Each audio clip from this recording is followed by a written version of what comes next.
Eu sou o Padre Francisco e esta é a meditação do Evangelho de hoje, 14º domingo do tempo comum. O Evangelho está em São Mateus, capítulo 11, versículos de 25 a 30. Naquele tempo, Jesus pôs-se a dizer: Eu te louvo, ó Pai, Senhor do céu e da terra, porque escondestes estas coisas aos sábios e entendidos e as revelaste aos pequeninos. Sim, Pai, porque assim foi do teu agrado. Tudo me foi entregue por meu Pai, e ninguém conhece o Filho senão o Pai, e ninguém conhece o Pai senão o Filho, e aquele a quem o Filho quiser revelar. Vinde a mim, todos vós que estáis cansados e fatigados sob o peso dos vossos fardos, e eu vos darei descanso. Tomai sobre vós o meu jugo, e aprendei de mim, porque sou manso e humilde de coração, e vós encontrareis descanso. Pois o meu jugo é suave e o meu fardo é leve. Queridos irmãos, o Evangelho de hoje trata-se de um discurso de revelação. Nosso Senhor Jesus Cristo se coloca como revelador da sabedoria de Deus. Então, estruturalmente, nós vamos ter três partes principais: a ação de graças pela revelação, o conteúdo da própria revelação e, por fim, teremos o convite à revelação. Este evangelho se coloca muito importante num quadro geral, vamos dizer assim, porque é um indício muito claro da autocompreensão de Jesus como Filho de Deus. Nós podemos perceber que Cristo tinha plena consciência de quem ele era, da natureza da sua própria existência, verdadeiro homem e verdadeiro Deus. Nosso Senhor Jesus Cristo começa o seu discurso, vamos dizer assim, com aquela expressão: Eu te louvo, ó Pai.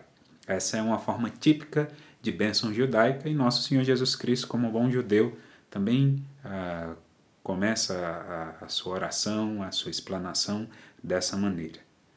Quando no Evangelho nós vemos Jesus se referir aos pequeninos, ele se refere sobretudo às pessoas mais simples, não instruídas.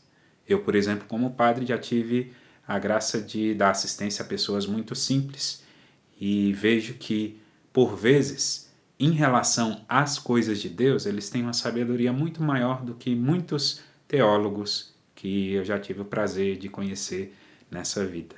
E quem ensina essa sabedoria a esses pequeninos? É Deus, cujo poder do seu mistério, da sua revelação, vai além das convenções humanas e dos moldes da sabedoria terrena.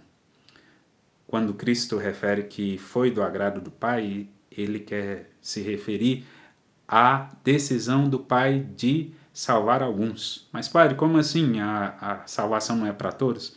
É para todos, mas nem todos hão de se salvar.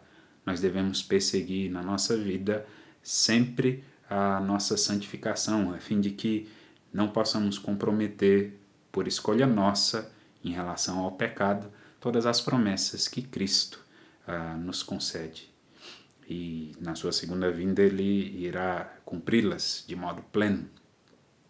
Quando o nosso Senhor Jesus Cristo fala que ninguém conhece o Pai, ele quer dizer que, em relação ao conhecimento de Deus e também ao amor a Deus, nosso Senhor Jesus Cristo tem um acesso singular, particular e também recíproco, vamos dizer assim.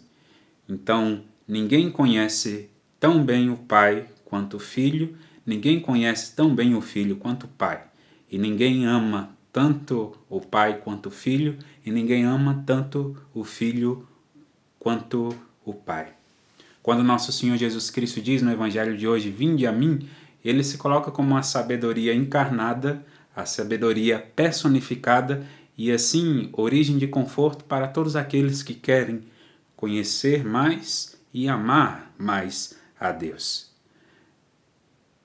Quando Cristo se refere àqueles que estão cansados, todos vós que estáis cansados, ele estende esse convite àquelas pessoas que estavam submetidas a uma interpretação farisaica em relação à lei.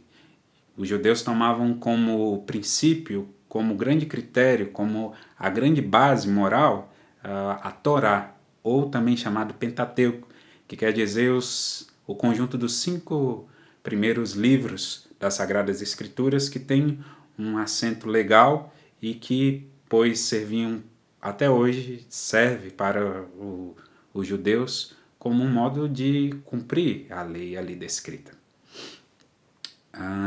Quando Cristo fala a respeito do seu próprio jugo, ou seja, tomai sobre vós o meu jugo, se referisse a um rabino, por exemplo, se você perguntasse isso a um rabino, ele ia falar que o jugo de Deus diz respeito ao cumprimento da Torá e à instauração do seu reino. Mas para nosso Senhor Jesus Cristo, o jugo a que ele se refere, que é o seu próprio jugo, é a sua própria interpretação da lei. E nós vemos que a interpretação da lei de nosso Senhor Jesus Cristo é a vivência do amor. Cristo também convida a todos a aprenderem a partir dele. Ele fala com muita clareza: aprendei de mim. E assim ele se coloca tanto quanto mestre ideal, quanto conteúdo ideal. Nós lembramos que Cristo é o Verbo de Deus encarnado. E ao mesmo tempo ele é aquele a quem Deus enviou para a salvação do mundo. Ele é o grande portador da Boa Nova. Toda a palavra que Deus quis revelar à humanidade saiu da boca de nosso Senhor Jesus Cristo. Então ele é o grande anunciador e ao mesmo tempo a palavra anunciada. Um dos últimos pontos é quando Cristo trata do próprio descanso. E o descanso, numa perspectiva judaica, se refere quase que automaticamente ao Shabat, que quando da criação do mundo, Deus descansou no 7º dia, após a obra estar completa, e assim os judeus tradicionalmente tiram o dia de sábado como um dia de descanso e para cuidar também das coisas de Deus com maior atenção. E nosso Senhor Jesus Cristo, ele fala desse descanso com um acento um pouco escatológico, ou seja, se referindo às realidades vindouras, ao pleno cumprimento das suas promessas. E mais especificamente esse descanso se dará com a instauração do reino de Deus. De fato, quando Cristo voltar e fazer nova todas as coisas, fará nova também todas as almas, e todas as almas encontrarão nele o devido descanso que o mundo não pode oferecer. E ele encerra dizendo que o seu jugo é suave e seu fardo é leve. Eu sempre me perguntei por que Cristo falava que o seu jugo é suave. Quantitativamente, ele é mais fácil se comparado ao dos fariseus porque ele é mais essencial, mais simples e está de fato atento àquilo que é o fulcro da lei de Deus. Mas, qualitativamente, se comparado ao dos fariseus, o jugo de nosso Senhor Jesus Cristo é infinitamente mais difícil, porque as exigências do amor a Deus e ao próximo são inexauríveis. De uma maneira geral, o Evangelho de hoje é um convite de nosso Senhor Jesus Cristo a conhecer e a amar a Deus. Esse conhecimento que não depende de convenções mundanas, mas da capacidade que nós temos de estar com humildade diante de Deus e receber do Filho aquilo que o Pai quer nos revelar.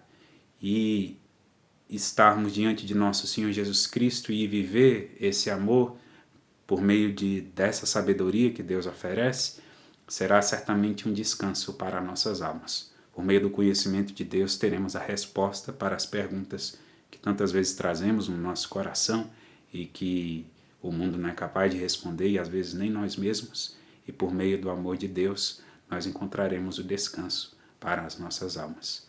Santo Agostinho falava que a alma não encontra repouso até se encontrar-se com Deus, encontrar nele o seu descanso. Que a Eucaristia de hoje e a boa celebração deste domingo nos alcance tal graça. Que assim seja. Amém.